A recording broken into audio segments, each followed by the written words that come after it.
Let's Talk Prevention Idaho. This podcast is a production led by the statewide nonprofit Community Coalitions of Idaho, or CCI. Here at CCI, it is our job to support the work of prevention across the state of Idaho. Through education, training, and providing valuable resources, we help make the work of prevention happen all across Idaho. This podcast will update listeners on what CCI is doing from week to week, as well as provide information for vital professionals in Idaho across the country.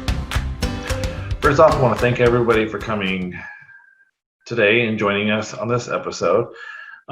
This is going to be a great opportunity to talk about being a parent and helping out in the realm of prevention. And if you are one of our prevention providers in Idaho, I really hope that this podcast invigorates you to get more involved with this concept of family dinners. Yes. So on September 22nd, Family Dinner Night is going to be happening. It is that one night a year that we kind of reserve aside to highlight the importance of families coming together and enjoying dinner. And I'm sure you're saying, David, what does families eating dinner have anything to do with prevention? I don't serve my kids drugs and alcohol. No, but if there's one thing that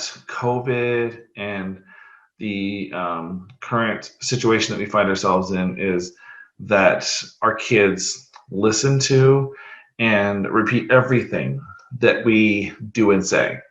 And 9 times out of 10, it's not the things that we want them to, right? You always have to be careful what you say around your kids. It's one of the reasons why parents like to spell out what they're talking about with their spouse when their children are little and can't spell. But there is also this opportunity to utilize the family dinner table as a place to share our concerns with our kids and also find out what they're going through in their day, especially today where our kids are so bombarded with their devices and they're trying to reach out to their friends through digital means, and they're really craving that external connections that we've all kind of started to lose. It becomes even more pressing that we as parents and we as prevention advocates, that we are out there keeping the conversation going. Just because this is happening doesn't mean it's okay. And our kids really listen to us even when we don't think they are. So it goes back to, be careful what you say around your kids, because you were telling your spouse that your mother-in-law is annoying. Next thing you know, guess what your kid's going to be telling your mother-in-law? You said they were annoying. So we always have these little things that we say within the earshot of kids and teens that we don't want them to repeat. And they always end up repeating those things. But when it comes to things we want them to listen to, it seems like they're not listening. But studies have actually shown they do listen.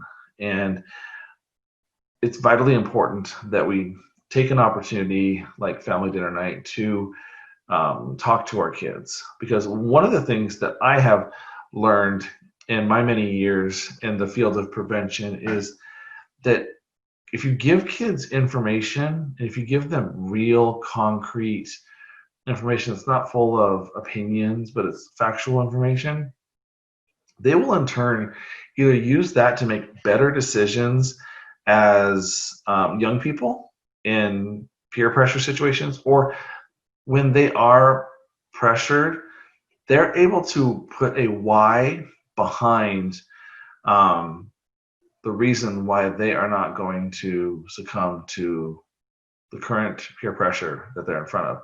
And I can speak to this personally. As a young teenager, there's many times where drugs, even peer pressure to have sex with girlfriends and stuff, there was a way for me to get out of it because my parents had given me the tools that I needed to successfully get out of it to the point where you're able to end conversations. Like for me, when it came to drugs and alcohol at a young age, I mean, really the greatest one was my dad's a cop. He would kill me. My dad's a cop. He would kill me. Never cut. Nope. I've watched my dad. He's very skilled at this. I don't feel like I can get away with it.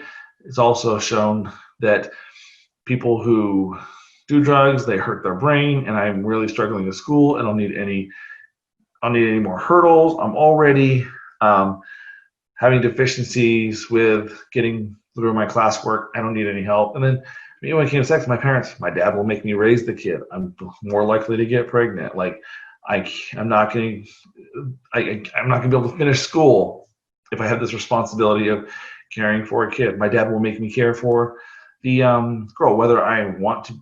I'm in love with her and want to marry her or not. I will be obligated to that girl too. So just things that my parents had kind of talked to us about, the consequences, the situations that you don't think of as a child that are going to arise out of this. And then two, if your kids are being peer pressured and they're willing to talk to you about it, it creates an opportunity for you to really share with your kids strategies that will help them be successful. So one of the things that CCI is doing this year is we are partnering up with the Office of Drug Policy, ODP, and they have put together some amazing materials on not only different things that you can talk to your kids about, but also, if you're like us, recipes. Hey, I don't know what I am having for dinner tomorrow. The only reason I know I'm having for dinner tonight is because my in-laws have decided they're going to bring dinner over and hang out with us. So cool. I have tonight covered. Normally my wife and I like to meal plan because we're both working parents and we're extremely busy.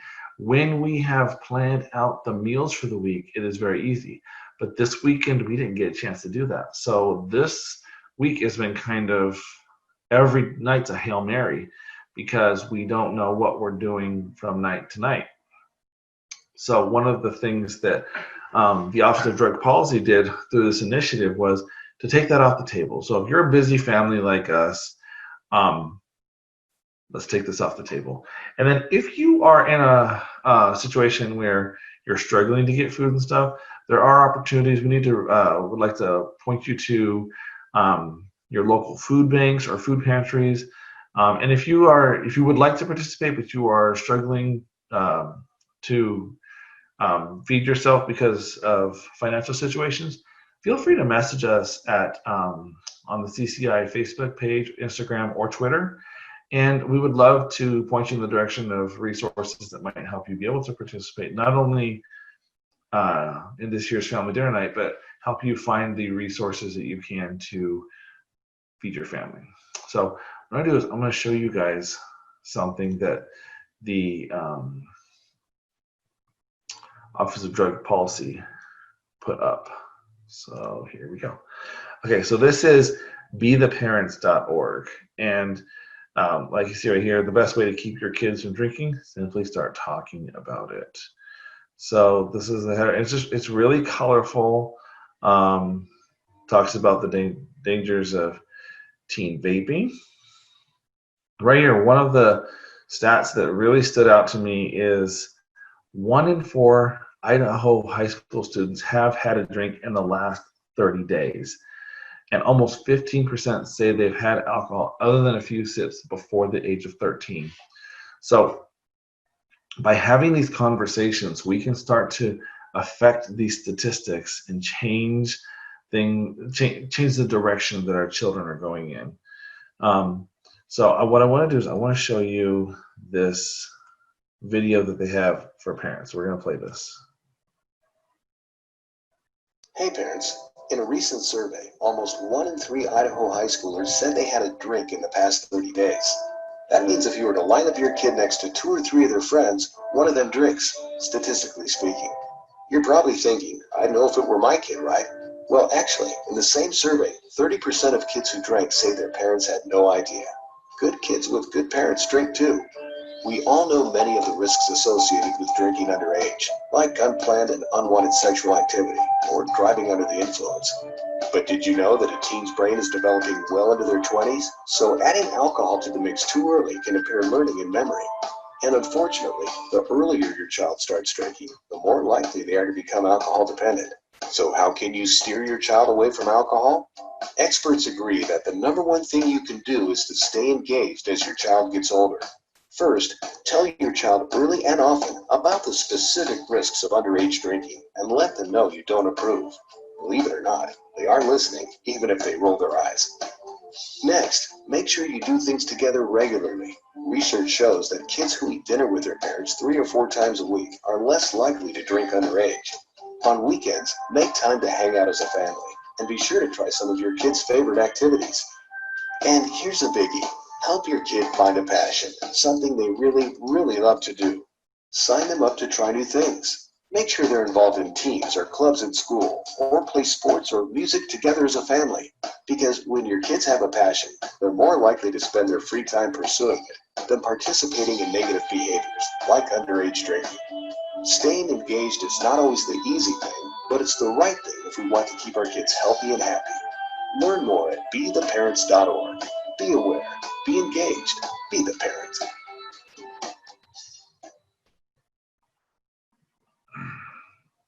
So that was just a really, really cool, formative video showing you this, kind of talking about the statistics behind how doing things together as a family is beneficial. And one thing that I will add to the video is don't be afraid to include your kids' friends in things you do, even if it's just, hey, you guys all want to come hang out at the house and listen to music or play video games or whatever kids do. I mean, my preteen daughter, she likes to, like, she does a lot of video chats right now, but like to hang out and play games. So invite your kids' friends over to your house while you were there so that you can get a feel for the kind of the makeup of your kids' friends. And then once you kind of have an idea of how this whole friendship thing is going to, how it's controlled, what's the makeup of your kids' friends, then you can start to like identify, you very easily, most parents, we can identify those kids who are probably not going to be the best influence on our kids' lives and just talk about situations. I mean, prime example, my daughter was trying to set up phone calls with her friends late at night, and it wasn't all of her friends that accepted, but just this one that we had already had questions about. So we were able to identify a possible problem that we were going to reach. Now, I'm not trying to say this is perfect, and I'm not saying that parents aren't doing their best, but if we can try to integrate more of these ideas into how we are as parents, and also help each other out. Like if you see another kid and you know their parents very well doing something that they're not supposed to, or maybe acting in a way that's not appropriate, feel free to reach out to your friends and share with them what you saw. And then those of us who are the friends that are being reached out to, we need to be responsive when people are talking to us. I mean, you don't have to take every criticism of your kid as gospel, but we do need to listen with different ears than just our parent ears. I mean, I am very quick to, love my daughters, but I don't believe that they are infallible. They are from me, so they have imperfections galore. I love them because of them, but like my youngest, when the teachers say that she wasn't paying attention, or if she lost her temper with a bully on the playground, that's my Sophia. Yeah, that's my girl. So I will talk to her about that. I will work with her to correct those behaviors, but she is not perfect, and I know my child. So a lot of times when people come to us with situations about our kids, we tend to go defensive really quick. And one of the things that I loved growing up as a kid, um, when my friends wanted us to do something that was potentially going to get us into trouble, I would say, nope. Like, well, we'll just call your dad, right? Because he's a cop. Yeah, my dad won't come get me. He'll tell me, son, I love you. Don't drop the soap, and he will hang up on me. So it's that kind of knowledge that kept me on the straight and narrow, because my parents loved me, but they weren't going to protect me from the consequences they warned me about, and they made that clear. So that helped me stay out of trouble. Now, I'm not saying that everybody has to be hard road with their kids, but just saying the more you know and the more information you're willing to take in, the better you will be prepared for if your child does end up giving into peer pressure. So, something else that the Office of Drug Policy has created is, I'm going to show you this screen, is they have at odp.idaho.gov family dinner night, or you can just click the link on our Facebook page, and we'll have links to all of this in the description. Whether you're listening to this on the podcast or watching this on YouTube, we'll have all of that for you. But it has the recipe guide here, and it has it in English and in Spanish. So let's see what the recipe guide looks like.